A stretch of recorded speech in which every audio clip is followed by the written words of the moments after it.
reactivating the mic. Now, I don't know when they're going to switch the camera over. At some point in the near future, I'm being told it's whenever I want. You can do it whenever you want, actually.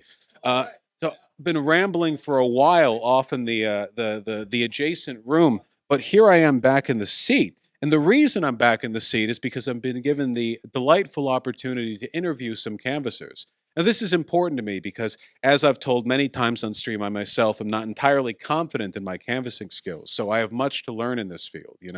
I, of course, will be, reciprocally relaying advice on live streaming should they ever decide to get into the field and practice. Now, I don't have any particular method for deciding who comes up here first, so if someone would raise a hand, would you like to go? You're the most on my left. We're going clockwise. Hello, what's your name? My name is Connor. My name is Connor. I go by Metallical on Discord. I usually am the DM lead for Washington State. I give people information about what's coming up on events. So Gotcha. Well, that sounds like a lot of work. Yeah. I'm a live streamer, so I don't know about that. Oh yeah, I actually met you at the primary election party. Yes, I think I remember that, though you didn't have that lovely hat on back then. I had a different hat with the K. Wilson pins. That's unfortunate, because that is a lovely hat. Yeah, I like that. So, please. All right.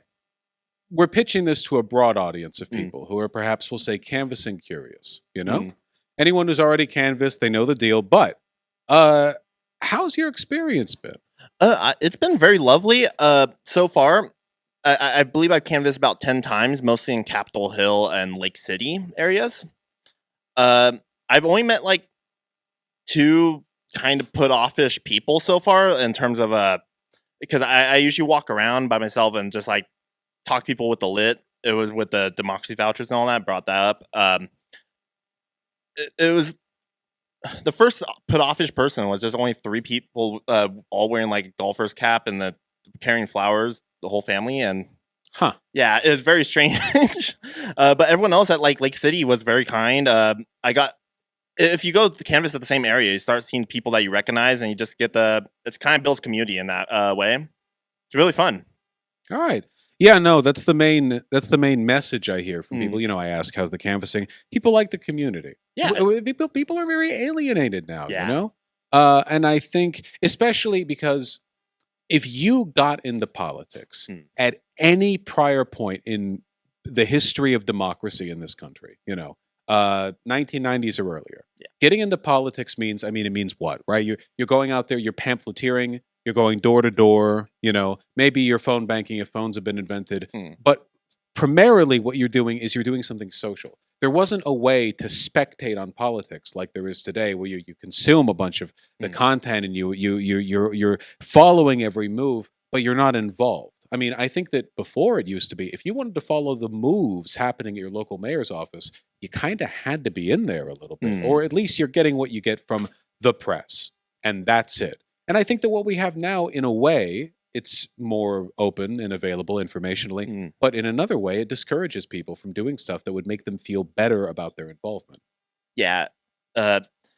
People are still alienated by all that, but that's our job to try and get that message out there. And people are really happy about getting the message. Like they're very happy about getting all the information that we have to give, because it's more trying like it's more just out there in general, I should say. No, if you had one bit of advice or input, something critical that you would offer, some insight that you developed after doing the canvassing work to people who are interested in joining anew, what would it be? Just don't take yourself too seriously. Everyone, show humanity. Like you're not a robot. Just have a conversation, and it'll go good. I personally, I think that's a big one. I've canvassed before, and I've always had. Yeah, you can tell I'm a live streamer, right? We're all self-obsessed egotists, but I think there's a difficulty in being able to canvass and engage with the other person as they are, and not try to front or speak down to them, you know?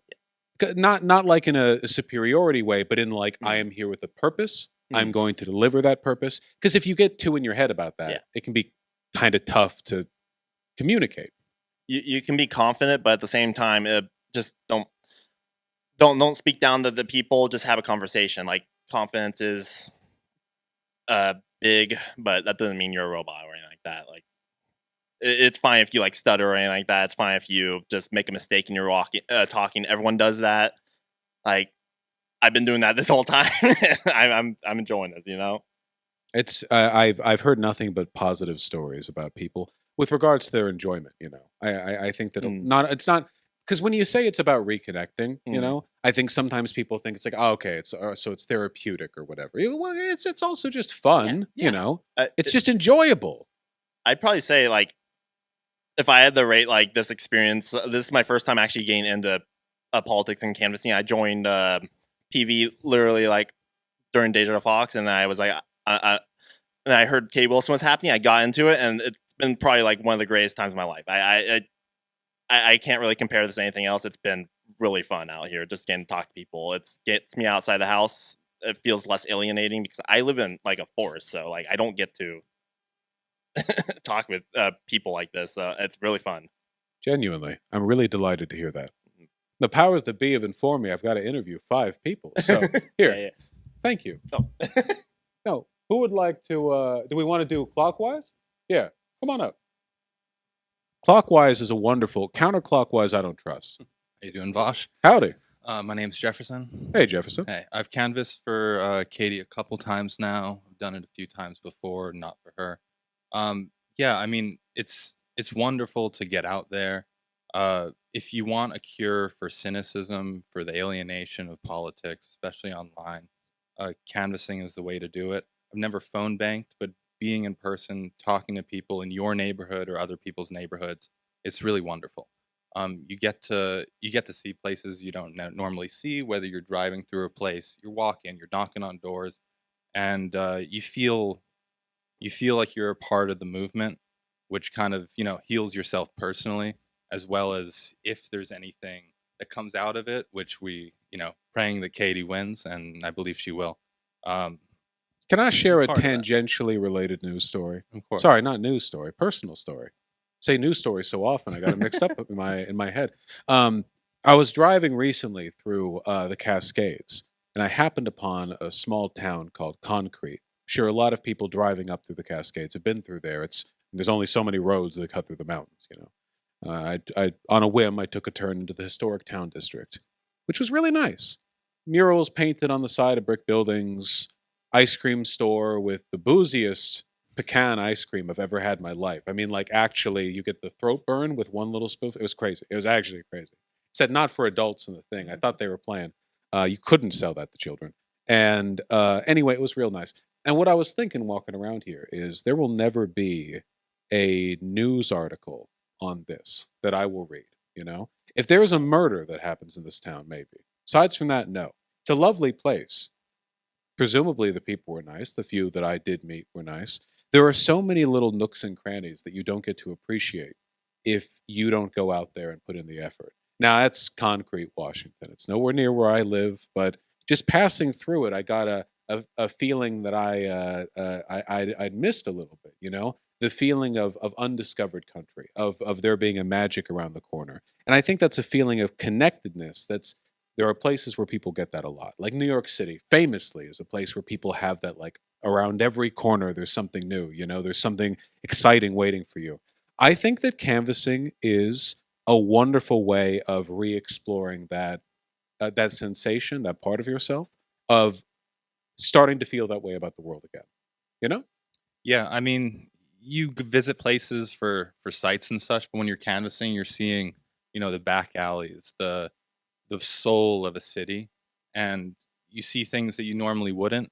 There's no real other way, at least when you're involved specifically in the political process, to get that experience. And it's heart fulfilling in a sense. No, I agree. I've always had trouble canvassing myself because the expectation of going up door to door, right?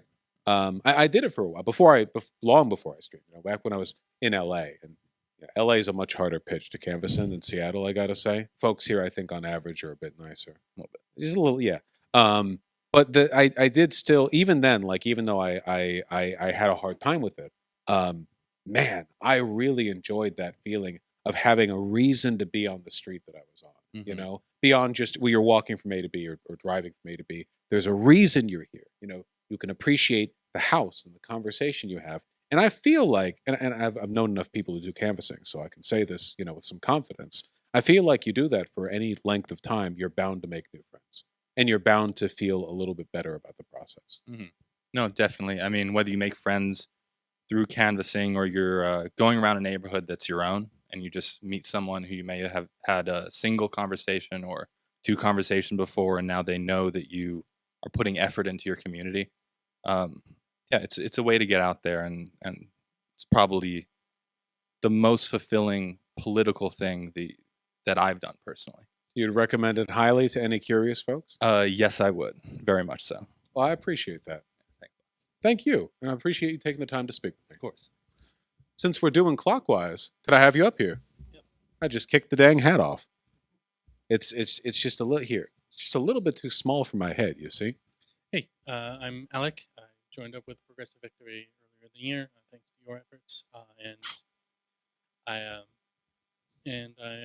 went out doing some canvassing through, I think, a different local group. A little closer. All right, sorry.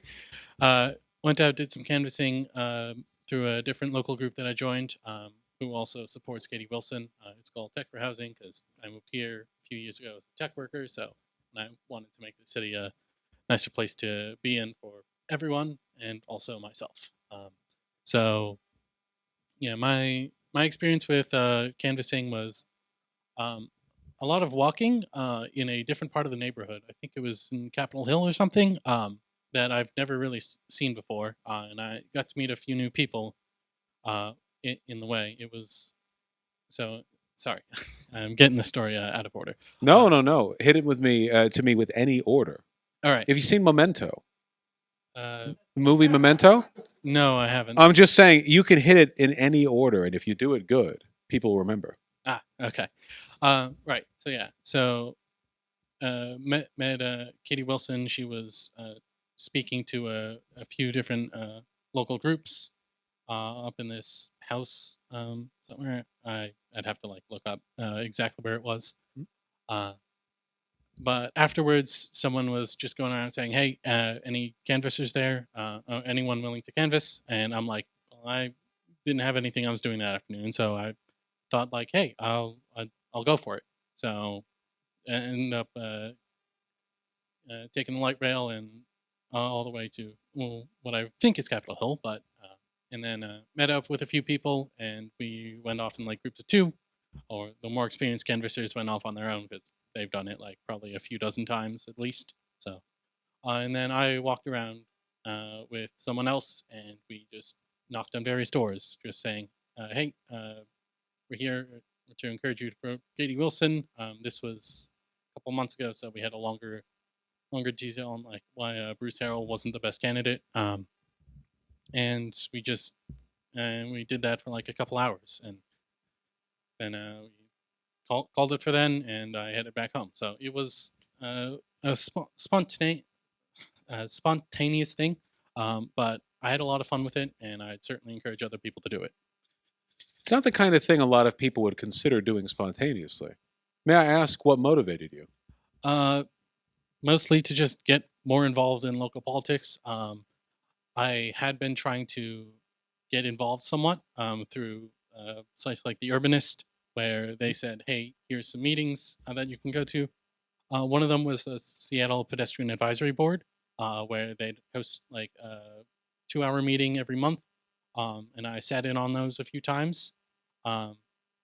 Since I was just a random citizen, they gave you 5 minutes at the beginning and 5 minutes at the end to comment, and I just felt it was nice to hear the various projects that were going on in the city, but I felt just some pressure that, hey, I really should be doing more than sitting for 2 hours and and getting a few comments in at the starter and end of the meeting. So um, that opportunity offered by the person I met through the organization by Katie Wilson, the meeting meeting by Katie Wilson. I was like, I just saw, hey, this seems like a good opportunity to get some practice, and I went for it. Yeah, I think it's a lot like, I mean, a lot of the good stuff you do it spontaneous, right? Mm-hmm. I mean, some of the big paying your taxes, job, whatever, right? You have to plan it out, but a lot of the fun stuff you end up doing on a whim. And I think a lot of people can't really envision themselves canvassing. Maybe it would have been easier for them 10, 20, whatever years ago, back when people knew the names of their neighbors. Now that no one does, or a lot of people don't at least, I think a lot of people think the concept's kind of foreign. Maybe it's more radical, but I think that's why it's all the more important. You know, I think that impulse of yours is laudable. It's genuinely, I would even say heroic. No, I would, I would, you know, perhaps a slight overstatement, but I support the sentiment because for a lot of people, you know, they hem and they haw, they think maybe I should, maybe I shouldn't, you know, they deliberate, and then 80 years pass, they're dead. Happens to the best of us. You can do so much good, and you can do it relatively quickly on a whim. You know, when I was going to university, I went to Humboldt State University, now called Poly Cal Technic Humboldt, whatever the fuck. I don't care for the name change. And small town, right? It was in Arcata, a town of 15,000 people, I think, population wise. Most of them, or at least a lot of them, students. Not a wealthy town. And the police there, as you know, is often the case with small towns, the police there were, you know, brutish thugs to the homeless. And there were a lot of homeless because a lot of the homeless from around the state of California were getting bussed up there. They were getting the Greyhound therapy. You know, here's $100 and a ticket up north. Humboldt's about as far north as you go, as long as you're in California. So they'd get sent up there. Anyway, a lot of really good community work was done up there by two ladies. I don't know if their organization had more people. I only ever saw these two ladies, but they would show up everywhere. Whenever there was a press briefing by the police commissioner, you know, whenever there was a town hall, whenever there, I mean, any kind of big civic event, it's two older ladies, right? And they were just part of some, I don't even remember the name, homeless advocacy group or something similar to that. You know, that was the gist of what they were doing. And they would press the commissioner and the mayor and so on. I had the chance to talk with them because they did work with the students, you know, real nice ladies. I think to them, a lot of what they were doing, it was lifestyle activism. It wasn't, here's my plan to do a thing. I'm going to achieve a goal, you know? They had goals they wanted to achieve, sure. But the fundamental, the thing that made them so effective, and God were they effective, was that they had the kind of mind where they could wake up and hear, oh, mayor's doing this over here. Well, he didn't answer us over here, you know, a week ago. Let's go and ask him why, you know? They were able to be impulsive like that. And I think as a consequence of that, it's that mindset thing, you know? You can't just think of it as like this like grit down work you have to do to fulfill your civic responsibility. You have to be a little bit silly with it.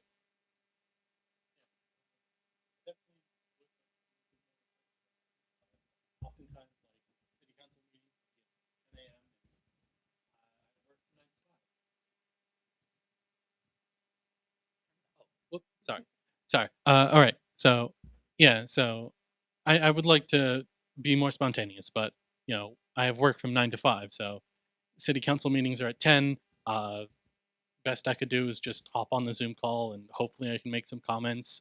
But oftentimes, like work has me on a Zoom call chatting with other people. So I wish there were more opportunities to just be more spontaneous about things and like show up to a city council meeting saying, "Hey, here's an issue. I want to talk about it for a few minutes at a council meeting."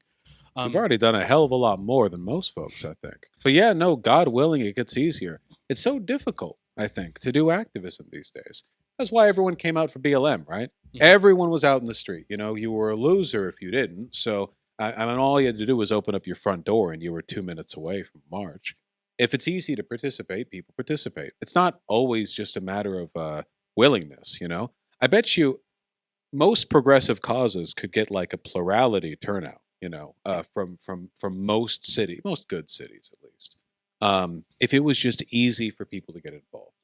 And if people had the right mindset too, because, you have to think about it that way. You have to think about it like, oh, sure, I'm willing to try that. Yeah, no, it. Hopefully, I don't know. Maybe Katie could like try to move council hours to something that works better for more working class people. I don't know if that's possible though, but Oh, they 100% rely on their hours, only attracting like seniors who don't work anymore. During work hours, but still early, right? So they're the ones, they show up at 6 a.m. or whatever, get their biscuits. No, it was like that in LA too. They expect the only people who show up to these fucking meetings, these anything from HOAs all the way up to town hall. It's old people, complaining about the threats to their property values, and a lot of these people aren't going to make it to see the next decade. Young people are either too busy, or in a lot of cases, it's not they're busy; they just don't believe their participation will make a difference. And I do disagree with that. I do. It's cringe and liberal of me, but I do actually think there are benefits to civic participation. yeah, definitely. Made me feel at least a little better, and also it's a good exercise because depending on where you end up canvassing, you could be walking for like most of those 2 hours, and then walk another 30 minutes to get to the. Oh, and the hills in some parts of Seattle, you're going to get a fat ass like that. Yeah.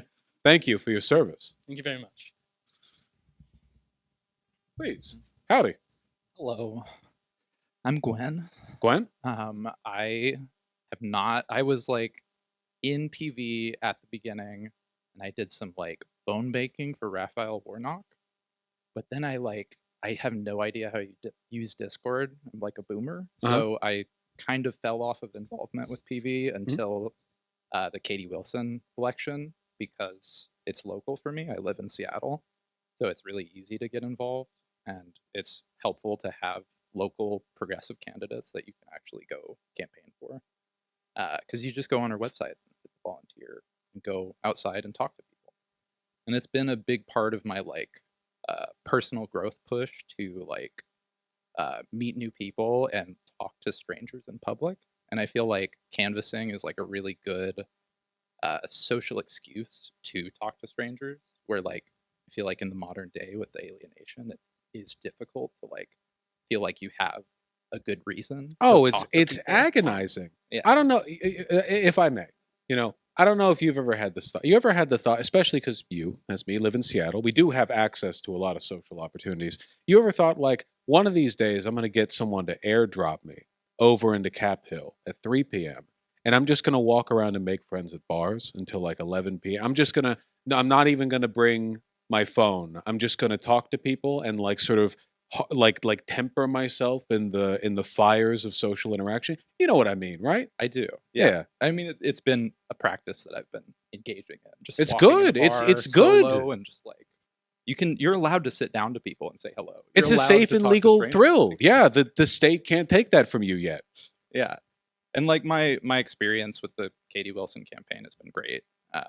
It's really before the Katie Wilson campaign, I started in a local neighborhood council, a nonpartisan council meeting, just to get a little public speaking experience. Get your toes wet, yeah. Because I've had major public speaking anxiety since I was a kid.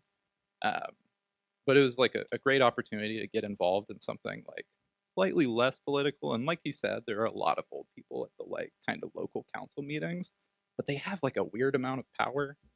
Like Pramila Jayapal would go to the local neighborhood council meeting, and tons of representatives. And so getting your feet wet in any way is really helpful. It's huge. And so much of it is social capital, because these old people, right?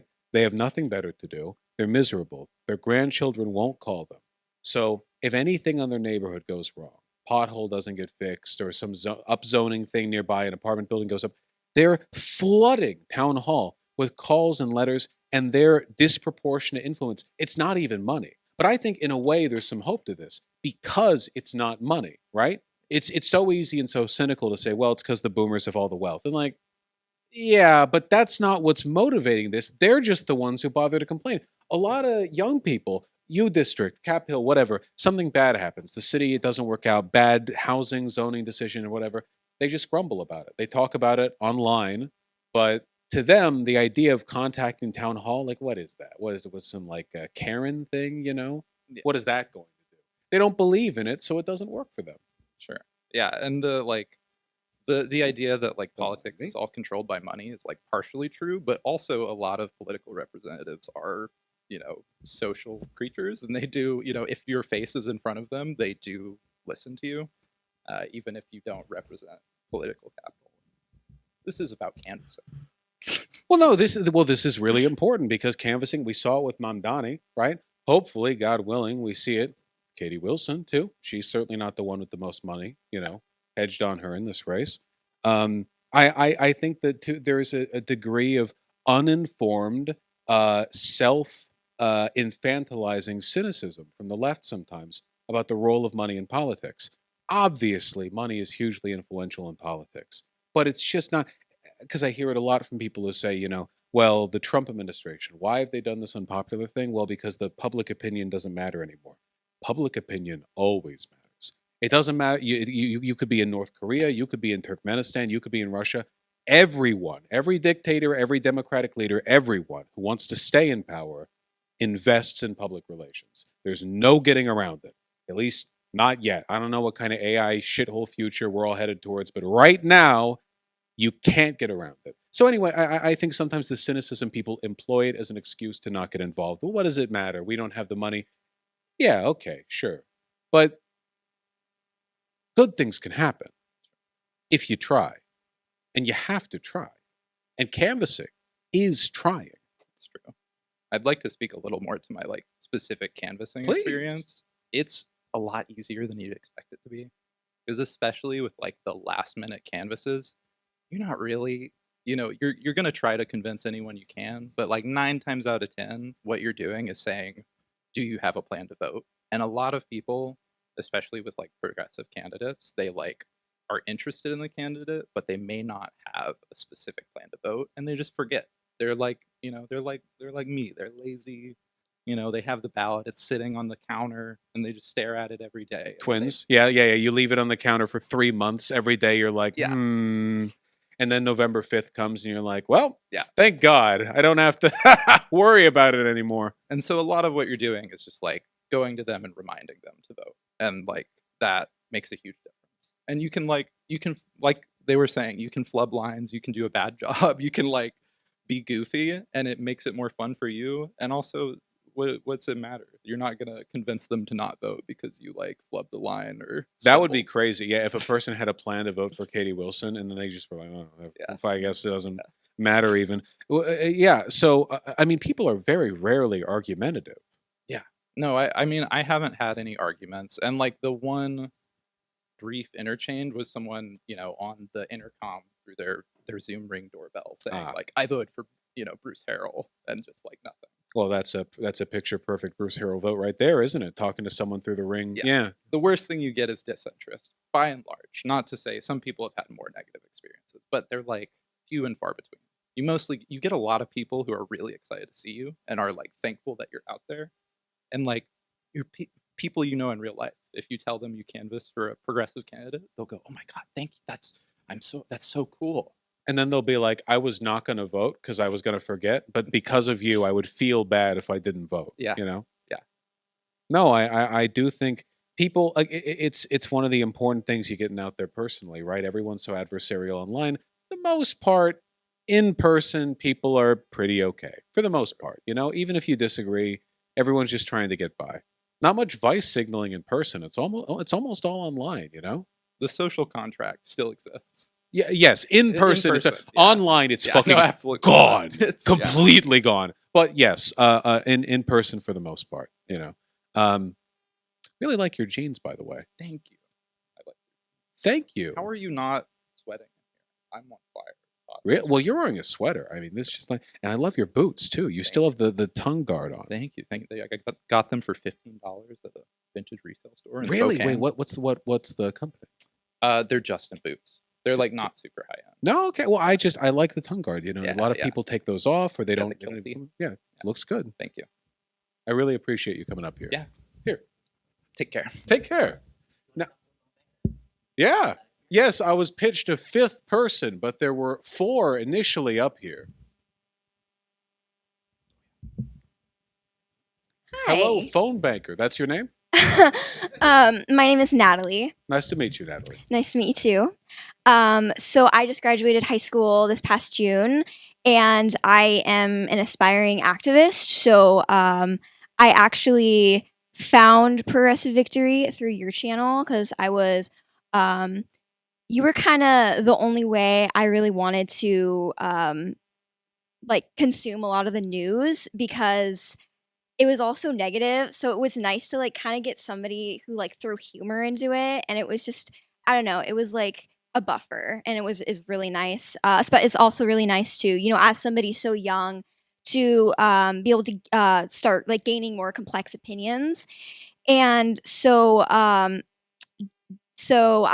ended up joining the Progressive Victory server and the Discord server, and I haven't had the experience like too much to do too many things yet, but I did phone bank for Deja Fox, and I don't feel like I did a very good job. I I talked. Well, she lost, so clearly. Yeah. I felt kind of bad about that afterwards. I was like, Well, she wouldn't have gotten appointed into Congress anyway, it Yeah. seems. So yeah, the way things are going with Grijalva. yeah. Crazy Definitely. that. Sheesh, yeah, anyway, I didn't mean to interrupt. Go ahead. Um, Tell me how it went. So, it was really interesting. Like, some people obviously they see a number they don't recognize and they just don't answer. And but a lot of people would pick up the phone and they would be like, "Oh yeah, like I've heard of her. Like I think she's yeah." And so I would just kind of like talk to them a little bit. And a lot of people were very unsure. I talked to one woman who she seemed like she was pretty educated, and so I was like explaining to her some of her policies and things like that, and I felt like that was a really productive conversation that I had. But there was also another person I remember. He picked up the phone and I asked him if he was thinking about voting for Deja Fox, and he was like, "I voted for Trump." And I was like, "Oh, okay. Thank you for your time." Hang up. So even though I don't feel like I personally did a very good job, I do think that it was a really good experience to kind of like put myself out there in that way as somebody who hasn't really had the chance to do many things. And that's actually partially why I came out here today. I actually live all the way in like the Puyallup area, so I live pretty far from here. Well, thank you for But- taking the drive down. Oh yeah, thank my grandparents for driving me here. Thank you. Yeah, I actually they take me to a lot of protests and stuff like that. So it's a really great experience. So yeah, when I was watching one of your streams, you were talking about how you were going to be interviewing Katie Wilson with Progressive Victory, and then I went into the server and I saw people talking about it, and I was like, Grandma, Grandpa, can you guys take me down here? Like, I mean, I can drive, but like, I do not like driving, and I've never driven down in Seattle before, so I was Weather's been a bit inclement lately too. A yeah, little stormy. yeah, definitely. So, yeah, that I wanted to put myself out there again by coming down here and seeing what's kind of what other people were saying, what other people were doing, and while I haven't canvassed before, I am definitely really interested in doing that, especially after hearing a lot of other people talking about it here. And I'm always looking for more ways to get involved. Yeah, so I wanted to ask with regard to phone banking, when you first gave it a try, when you first started, were you nervous at all? I mean, were you like before making your first call? What were your expectations? I don't really know what my expectations were. I was very, very nervous overall. I don't think I really knew what to expect. I was, kind of trying to figure out everything as I was going along, like figuring out the technology of it, everything like that. So yeah, I was definitely very nervous. While I have, been a relatively like outgoing person, I'm also like not the best at coming up with things to say in the moment. Like that's why I feel like instead of being a debater, I would be better at being somebody like, a reactionary like type commentator like you are, because then I wouldn't have to like think up things all of a sudden. So I made sure that I had like Deja Fox's like policies and stuff like that listed out for me. And so like I had that on one device and I had my own phone. So that was really helpful to do, just to like make sure, you know, you're not floundering, you know, you have, you know, like stuff right in front of you that's telling you like what, like usually when you're phone banking, there is that option. There is somebody that's created a document for that kind of like tells you, you know, some like of like the candidate's history or some of their policies, things like that. And so making sure you have that in front of you, especially because if you are nervous like I was, you know, your mind sometimes goes a little bit blank. So I think that was good to make sure to do.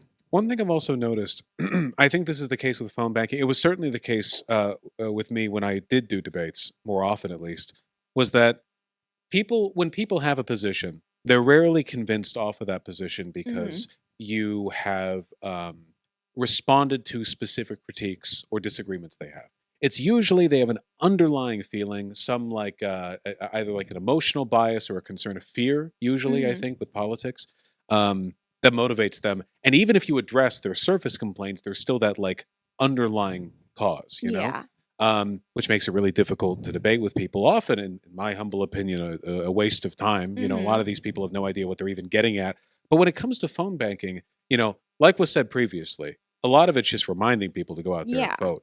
And for the people who have these disagreements, what I've heard, and I'm no seasoned phone banker, but what I've heard is that oftentimes it's that human element that makes the difference for them. Which sounds cheesy, but it is like just you cared enough to call. You relay some words of support. It's something that another human cares about, you know? That's a kind of social pressure in itself, you know? And I think that just as a lot of people are frightened to canvass or phone bank because they don't know how the other person will react, the person being canvassed or phone banked feels that kind of reciprocal pressure. If they were willing to try this on me, this must be worth something to them. Yeah. I think it works especially in cases like ours, grassroots organizations, you know? It's not like people canvassing for Cuomo, you know, they're all like paid to do it or whatever. If you're talking to someone who supports Mamdani or Katie Wilson, you know they're out there for the love of the game. Yeah. And that means something. Yeah, I think it does. I think when you're speaking to people, like on the phone, when you're phone banking, I think that you really do need to come across like you just need to be yourself, because when you hear like, you know, somebody who maybe is hired by Cuomo to do stuff like that, like they're probably, you know, since they're being paid to do that, they're probably going to sound very professional, very much and you kind of have to like get down on people's level, and you just like have to talk to them like a person, and they're more willing to listen to you that way because it's just like having a conversation. It's not like somebody's like talking at you. It's more personal. And also, I think something that can work in my favor but also work against me is that obviously I do sound very young, so sometimes people are like, what the heck are you talking about? You don't know what you're talking about. But other times it's like, I feel like some people feel some level of motivation. They're like, okay, yeah, wow, this person sounds really young. Like obviously, you know, this person is very passionate about this. Like maybe I should, you know, look more into this. And I would hope maybe that encourages more people my age to get involved.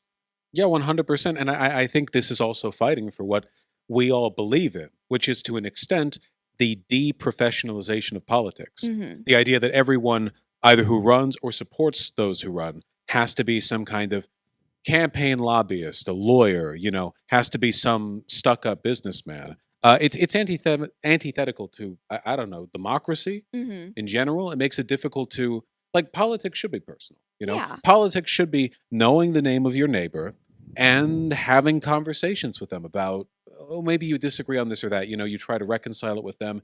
You don't have to argue, but you guys know each other and you live next to each other. So you're going to have these conversations anyway. Everything is so depersonalized now. And for the most part, the politics game is run by a minute subsection of the population. This is one of the reasons why, if I might speak to a broader point, you know, we sometimes get confused about the language of the national Democrats, you know, people like Jeffries or Schumer, where it's like it's so alien and so Yeah. divorced from what anyone wants, or Kamala Harris too. You watch it and you're like, well, who's even telling you to talk like this? Yeah. What inputs are you getting? And I think it's from like communities of people who are well-paid professionals who get in this like circular feedback loop where they hear what the other people in their own class are saying and not much else. And eventually that's what politics looks like. The whole game, top to bottom, run by people who are that divorced from the real world. The personalization of politics, being able to phone bank and just have a conversation, Mhm. is the antidote. Yeah. And it's the only way out. Yeah, because it's not as effective when you're not actually caring about what the people down in the community care about. And when you're talking in this way, because people are going to care more when they see that you care, when they see that you are talking about the things that are important and not talking on things.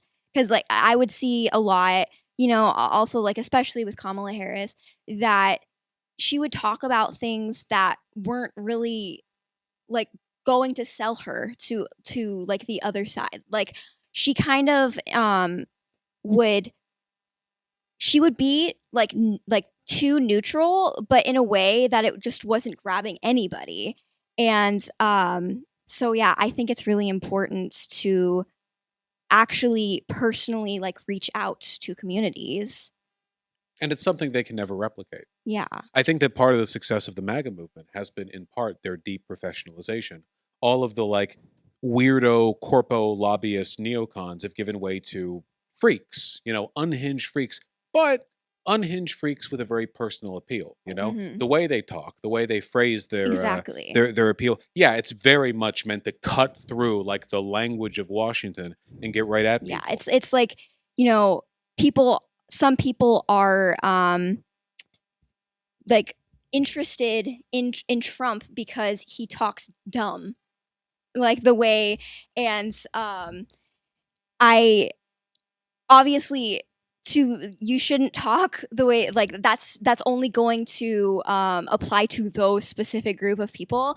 But in a way, like to be effective, you need to speak in a way that's obviously not Trump level, but not the way that From they the talk. heart. Yeah, exactly. Because he does. I mean, he's an idiot. He just goes with whatever's off the top of his head. But that's why it's effective. Right. No, I mean, I saw this tweet today. This is half my streams. I saw this tweet today. Where a part of getting older is just learning to your own great embarrassment and humiliation, the validity of a bunch of trite phrases that you had dismissed as meaningless pap like decades ago. Follow your heart. Speak from the heart. It actually, unfortunately, like it's sickening, but it actually does make a difference. And I don't know. I mean, people are seeing it with Mamdani, Yeah. extreme, like ruthlessly efficient language, Yeah. but from right here. I remember when you first started covering Mamdani, he was only at like 1%, like, and at that point he was just, like going around town in the streets, people were like kind of recording him, and he was just, he was talking about like some of those smaller things, the things that matter. And then relatively quickly he jumped up way high in the polls, and it's been a really like inspiring experience to see him start out like so relatively small, and now Democrats in Washington are scared. Yeah, can I tell you something? Yeah. I'll just say my mistake there.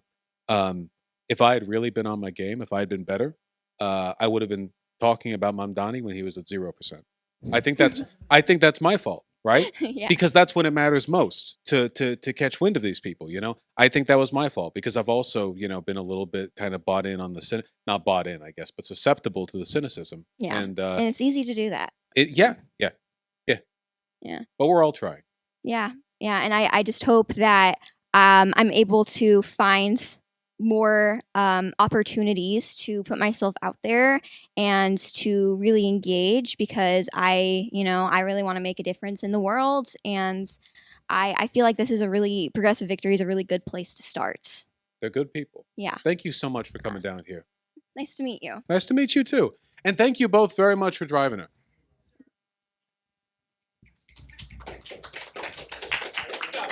Well, now that I'm an expert on canvassing and phone banking, How do you want to handle it? You want to keep going, just keep talking? Do you want me to bring more people?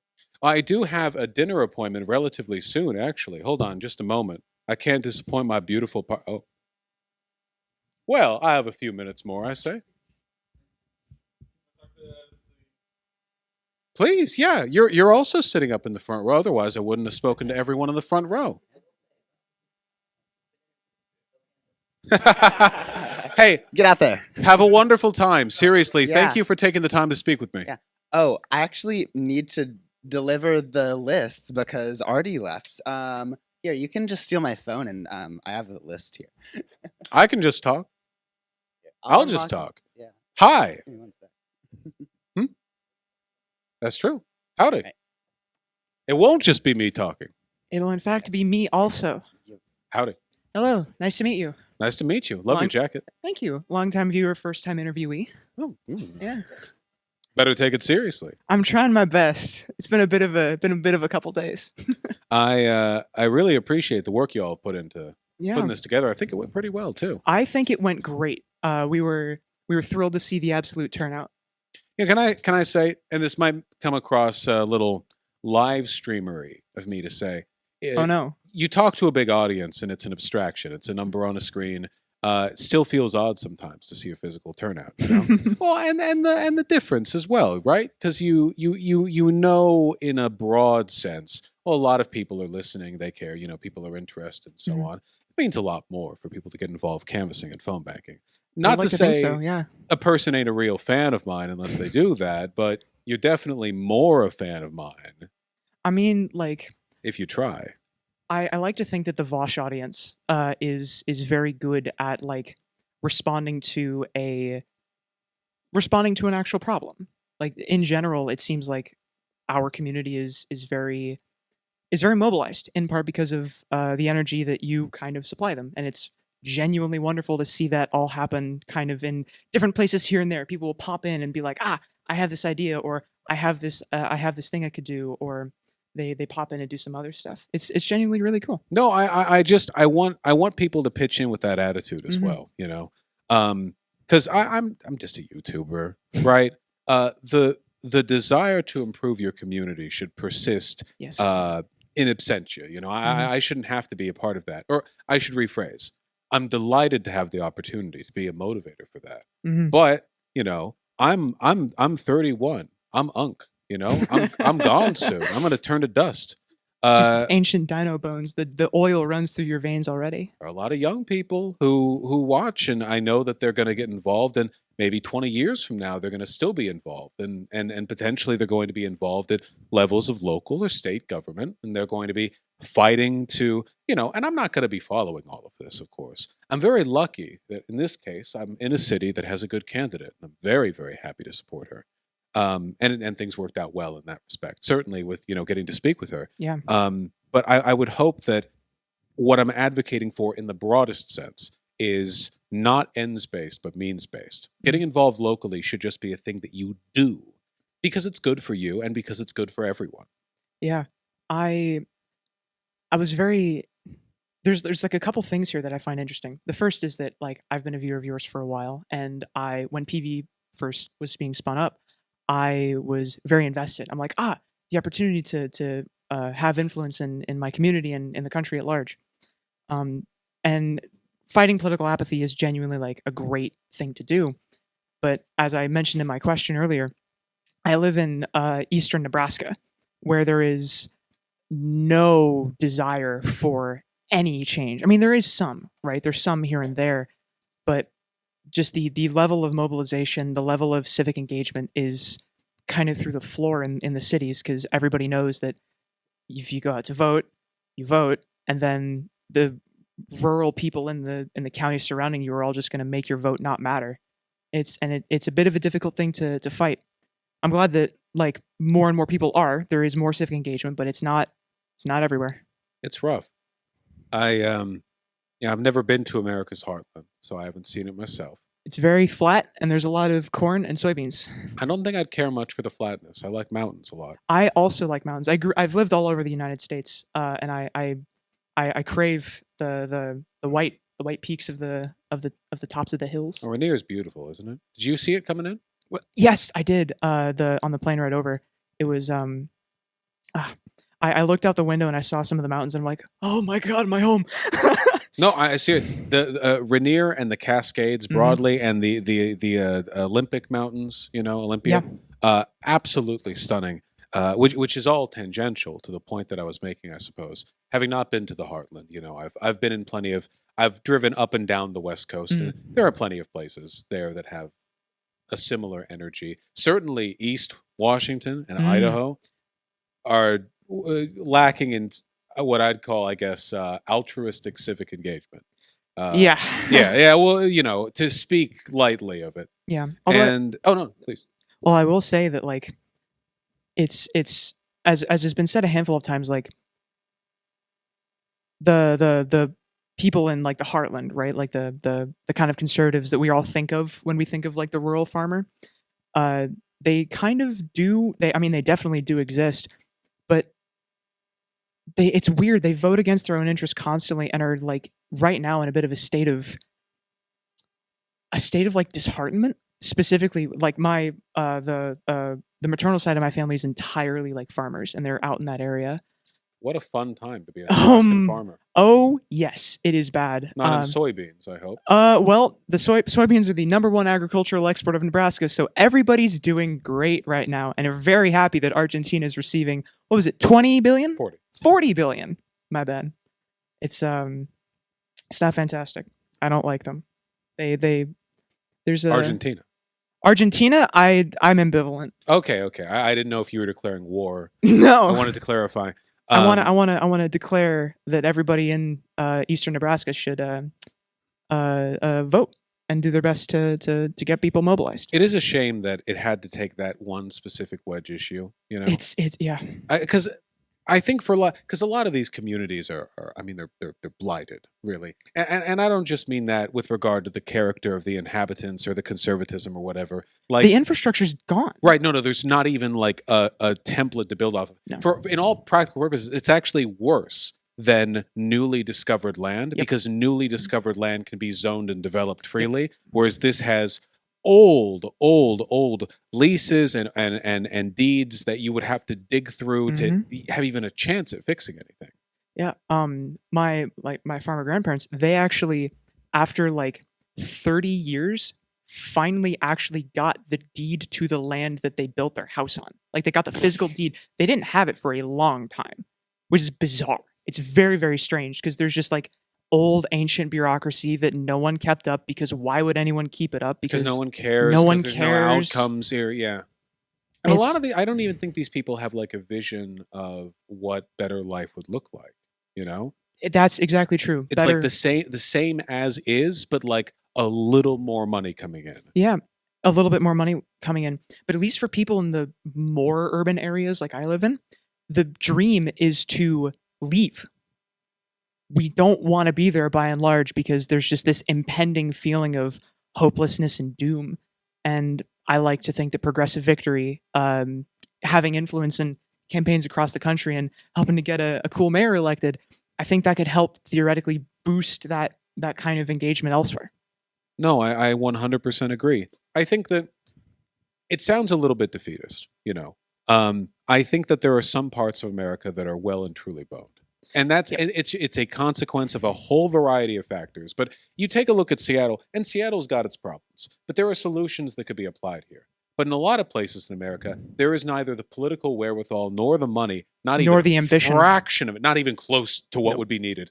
So maybe those areas just aren't going to be around for long. Or maybe they're just going to continue to wither but be around in some half state. But there is always something somewhere that can be improved. Yep. Maybe if your house, your neighborhood, your city even can't, there are ambitions all around the country. And I never want to tell a person, right? Because in my position, I never want to say things won't improve unless you move. Because I think that's a horrible thing to say to a person, even if there are some areas of the country where that might be true more often than not, But I do want to say, if you ever choose to move, there are good people. Don't let it happen where you go to. Don't let it happen where you go. There are good people with good ambitions out there. You can be a part of something better. and those opportunities exist out there. And if that means driving, that young woman said she drove down from Puyallup. Yeah. That's quite a drive. It speaks to an ambition that I think is lacking in those areas in aggregate. And I think that I don't know, it kind of inspires me just to see the effort people are willing to put in. Absolutely. It's inspiring to see the amount of effort and energy that is in PV, especially in the last little while. We have the Big 5 initiatives going on. Everybody's phone banking every day. Everybody's trying to do local events where they can. It's genuinely quite wonderful. It's no, I've heard they're even run like a goddamn what is it? This lady runs their McDonald's like the Navy. This Discord server is getting run like the Navy right now. To a degree. No?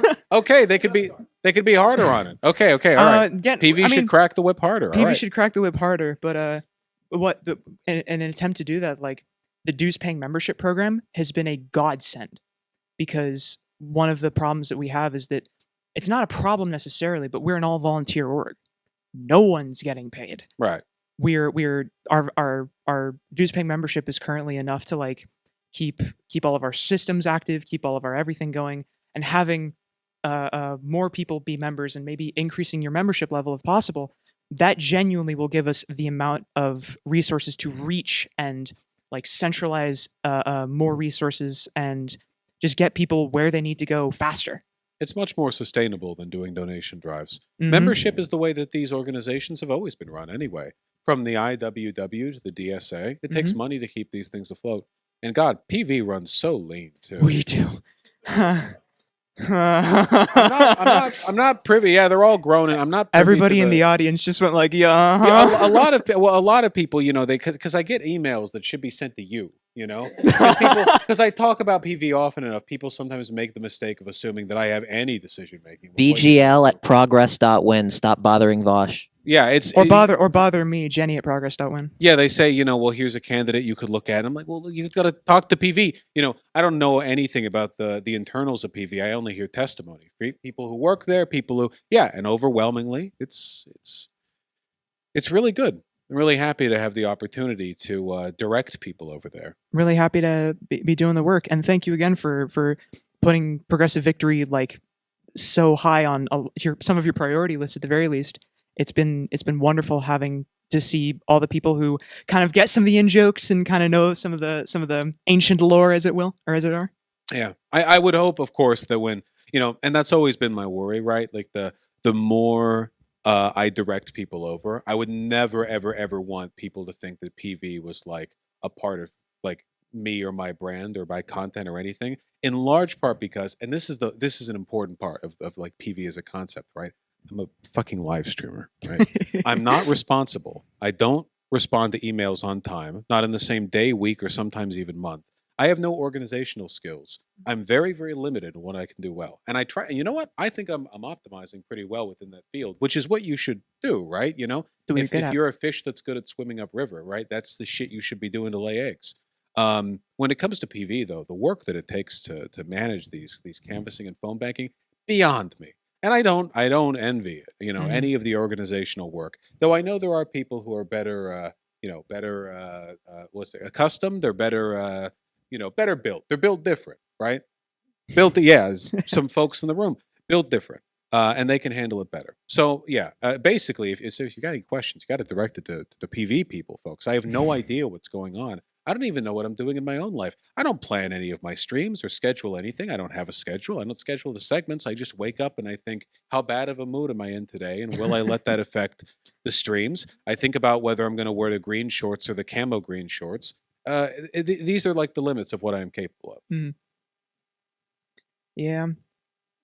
Diversity of tactics, as you say on occasion. Extremely important. Yeah. It's been a delight to talk to you. Thank you very much. It's been a delight to talk to you. It's very cool to see you in person. You are taller than I thought you would be. Ah, good. I'd hate to hear the opposite. Nice to meet you. Nice to meet you, though certainly not the first time I've heard from you. Have I not? I don't think I've ever talked to you before. I mean, other than that over there. Did I not have a meet, like a group call before? I'm almost. I think positive I think that I asked a question. that must have been it. That's Okay. what it was. For like the first minute. That's right. That's right. God, that. Oh man, that feels like 8 million years ago. I really hope she wins. I hope she wins too. I mean, The room is empty because everybody's out there doing it right now. I'll tell the stream. I mean, the stream's here. I'll tell them I'm being bullied. The numbers are favorable. She did well in the jungle primary. Very well. Very well. She won by nearly 10 points, right? I think that's right. Yeah. So I mean I feel like, And I would like to think that she has a better ground game than Harold. well, I haven't been bothered by anyone working for Carol, and I have been bothered by Katie Wilson folks. So there's that. I've also only seen a couple of Bruce Harrell signs around the place, and I've seen Katie Wilson signs are all up and down Cap Hill, U District, Fremont, not Bellevue, sorry, never Bellevue. I was going to say Ballard, East Lake, and I've seen some downtown too. I will say the democracy voucher system that you guys have here is phenomenal. Brilliant, right? It's like the moment I heard about it, it was crazy. What? Yeah, I was about to say like Progressive Victory, due to like phone banking efforts that we've been doing, we've confirmed that Progressive Victory volunteers have helped raise about like $10,000 through democracy vouchers for Katie's campaign. Nice. Yeah. That's like the lowball estimate. Yeah, I'll be honest. I don't actually know how the system works exactly. I only know that it's Well, I did some phone banking, so I fairly could tell you. democratic apportionment. Yeah. For, I believe. But yeah, I believe that the system works, but for the people at home who don't live in Seattle like me, the system works by if everybody who lives in Seattle, I think, got 2 democracy vouchers, $100 worth of democracy vouchers, and they could apportion them to whichever candidate they so wished. And Progressive Victory, we got a lot of people to direct those democracy vouchers towards candidates, and I believe that's the only way that candidates could be funded in this. No, there's a you can from the audience, you can either take democracy vouchers or take donations, and it seems like Katie's been getting the good. Bruce was able to make up the difference plus the PAC contributions, Yep. but Katie was able to get way more money than she Oh, would yeah. have in any other, like pretty much anywhere else. Oh, yeah. It's really nice. No, it's a lovely state. It's a shame that one of the most regressive elements of it, the lack of a state income tax, is listen, if she implements a state income tax, but it begins one bracket above where I am, then the support will be continued. And if it's even an inch below, we will have problems. As long as if Benjamin comes here, they tax him more. That's what matters. Oh, that's near certain. I have to say, I'm actually surprised that Seattle, this area, isn't as much of an influencer hub, considering the tech and the no state income tax. You'd think it'd be a no-brainer for a lot of the people who work in my field. You would think, but they're all in Texas. They're all in Texas. Well, because a lot of them are conservative types. Texas and Florida, yeah. It's I guess a lot of them are in LA and New York as well, but that's just like cultural. That's where everybody cultural is. capital. Yeah. It's just they're gonna accumulate there anyway. I don't know why there aren't more here. Certainly, the weather's better here than it is in the Dallas Fort Worth area. They know this is a Vosh turf, so they're scared. Maybe. I know. I mean, Northern Lion's up in Vancouver, but that's a whole different country. That's a whole different country. He probably gets taxed and stuff. He probably does. That's awful.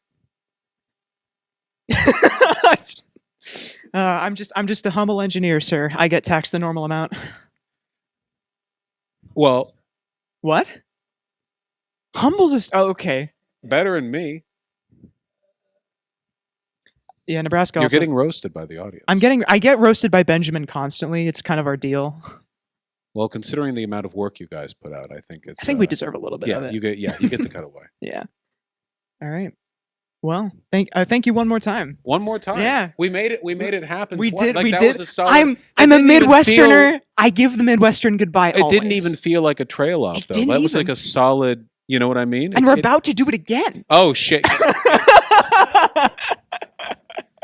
I think that I need to be considerate of my dinner appointment later on. but I believe I was to speak with somebody else after things are cut. Oh, Jimmy? Yeah, our wonderful stately Jimmy. Yeah. There you are. I'm back after having to attend to my duties.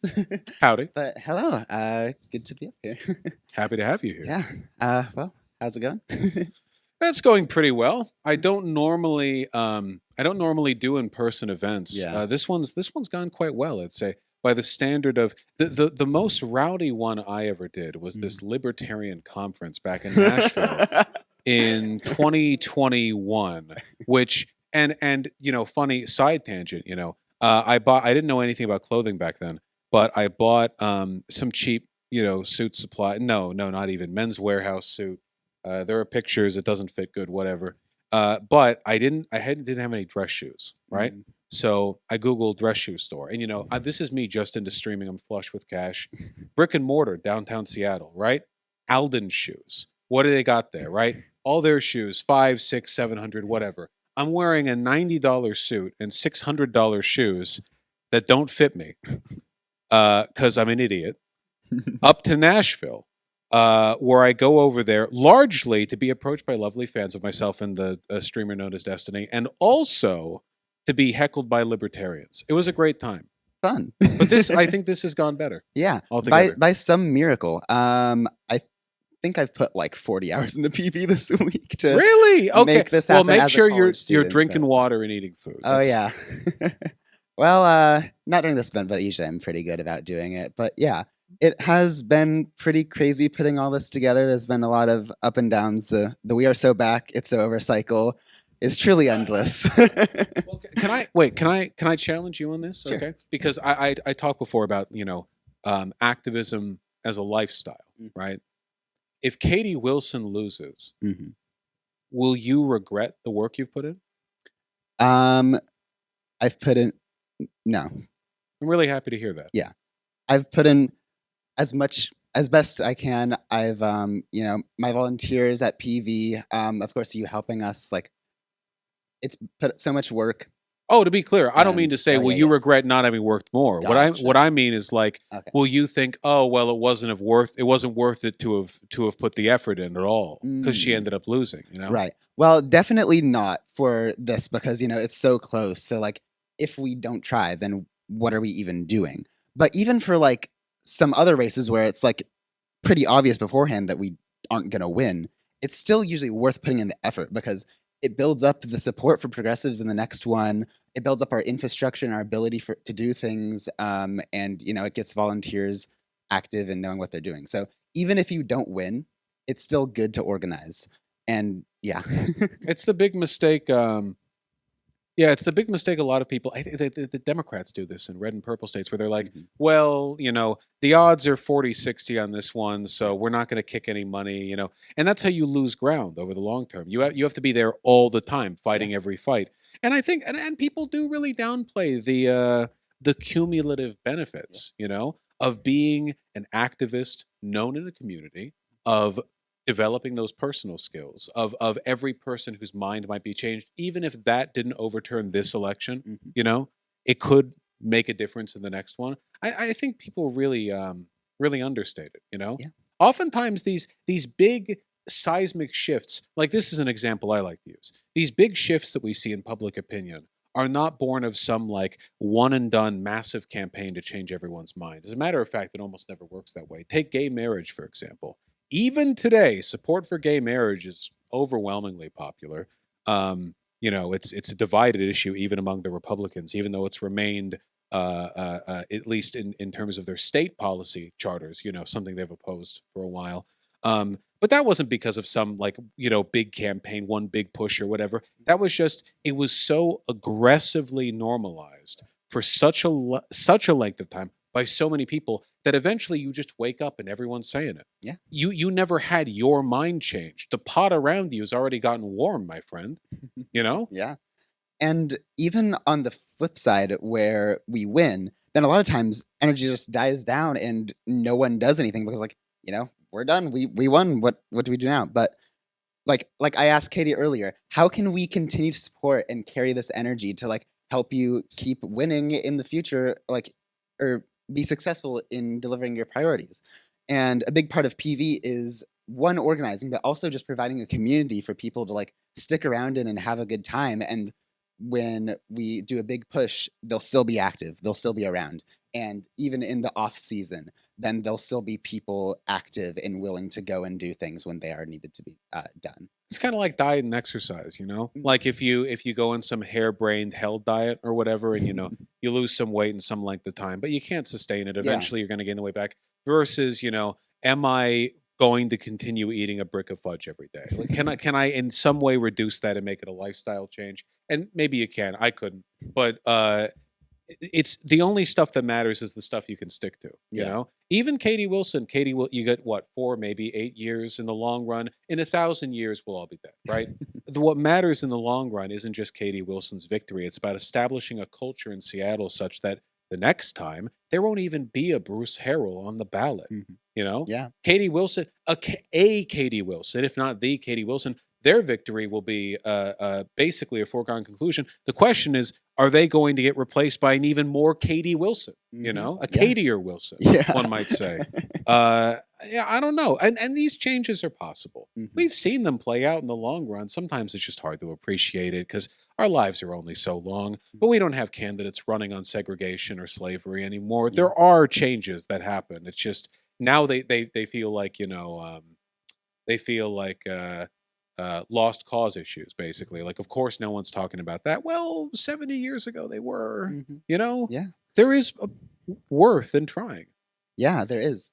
And like to that point where, we're all going to die in 1,000 years. Like a lot of times when there's people that aren't very into electoralist politics, which, I kind of help run an electoral organization. So I have to talk to these people all the time. You have to fight them. You have to punch I have to fight them. Yeah, exactly. And they're like, well, what's the point? We're descending into fascism anyways. What's the point of voting to Democrats when it's, they aren't effective in the long run? Well, so are you just going to sacrifice the next 4-8 years? And because it's not going to work out in the long run, we have to keep fighting. We can't just let, fascism it's learned helplessness. Yeah. You are weaponizing the true facts that things are bad right now and that the future does look a little bleak, at least for a while, to excuse not doing anything. But God, imagine if you will, the tenacity of the humble Republican neo-Nazi staffer, right? A lot of these freaks who work at a local level, they're very, very far right. And a lot of them have had to stay quiet for years, for decades even. But now, through tenacity and through a favorable administration, they've been getting louder and louder than ever. And it sounds like a satirical point, but genuinely, this shocking, unthinkable schism, this political paradigm shift, which would have been incomprehensible a decade ago. A decade ago, is now possible in large part because people bided their time and waited. And if people can do that for something as stupid as Nazism or whatever positions they hold, as destructive as that, the idea that people can't hold water for those ideas when it comes to helping homeless people, cleaning up trash, if you can't hold out for those issues even when times are a bit bleak, I just don't think you believe in them that much, to be honest. Yeah. Or at least you don't have a good mentality for approaching them. And with that, Nazis infiltrating the Republican Party and just waiting there until they can build a power. We can do the same thing with progressives in the Democratic Party. We can get people into the lower levels of the party and, eventually shift the culture that way. The insane thing is, we don't even have to be quiet. The idea, and this is to me like conceptually offensive, right? In the culture of the Democratic Party, it's that the ideas that we're talking about, that we're advocating for here, are so broadly, depending on how you poll people, even stuff like Medicare for All is pretty popular, I understand that a lot of these ideas, maybe they're difficult to implement, or there are disagreements about how exactly to handle it. But this is, at its root, right? Accessible politics. How should the money be used? How should it be obtained? How should it be taxed? They're not these obscene internet, whateverisms, these ideologies, if they can even be called that. But people are so tuned out, sometimes it feels like it's all leveled down to the same field, You have the people in power, you have the establishment, the corporate class, whatever, and then everyone else is just scrambling around. I do think, in spite of all the influence money has in politics, there is a real weight to public opinion. I think that we have neglected that force for a long time, and that I mean, canvassing is easily the best way to build it up from a grassroots perspective, but it only works if people like believe in that. Yeah. And it's why I don't have much patience for that kind of cynicism. I think it's very destructive. Yeah. And like there's so much you can do behind the scenes for, shifting this in different orgs. Like Progressive Victory, like I could, you don't really know a lot what's goes on in the org, and maybe I could provide, some background. No. The less I know, the better. Fair. But yeah, there are just so many things people can do to make things better. And there's also room for direct action as well. Like I get not everyone is a fan of electoralism, and I think electoralism is very worthwhile. And it's what I'm good at, so it's what I do. But there is also room for like doing direct action and mutual aid and going to protests and stuff like that. There's room for all kinds of activism. So even if someone isn't a fan of electoralism and they're still going and doing something, then I'm not going to be too upset at them. Yeah. No, 100%. And also the way you do electoralism through canvassing is fundamentally very similar to the way you do any other kind of activism. The skills that you benefit from and that you build as a canvasser are very, very similar to the skills that you would need as a regular activist. Yeah. Katie Wilson was and is an activist, right? And the Rider Transit Union that she has worked through, fundamentally these skills, it's just about working with people. Yeah. Whether you do it in or out of government, electoralism, it's not this like distinct mode of engagement. It's a medium. Yeah. Yeah, it is. And you also build a lot of connections and really great friends through doing this as well. So it really improves your life. And there's this clip where someone explains that lefties really, they are very depressed if they don't do anything. They just sit in the news and are depressed because nothing is going right. But if they actually go out and do something, even if they're more immersed in all of the bad things going on, they're still much happier than those who don't do anything because they're trying their best. They're actually doing something about the problems going on.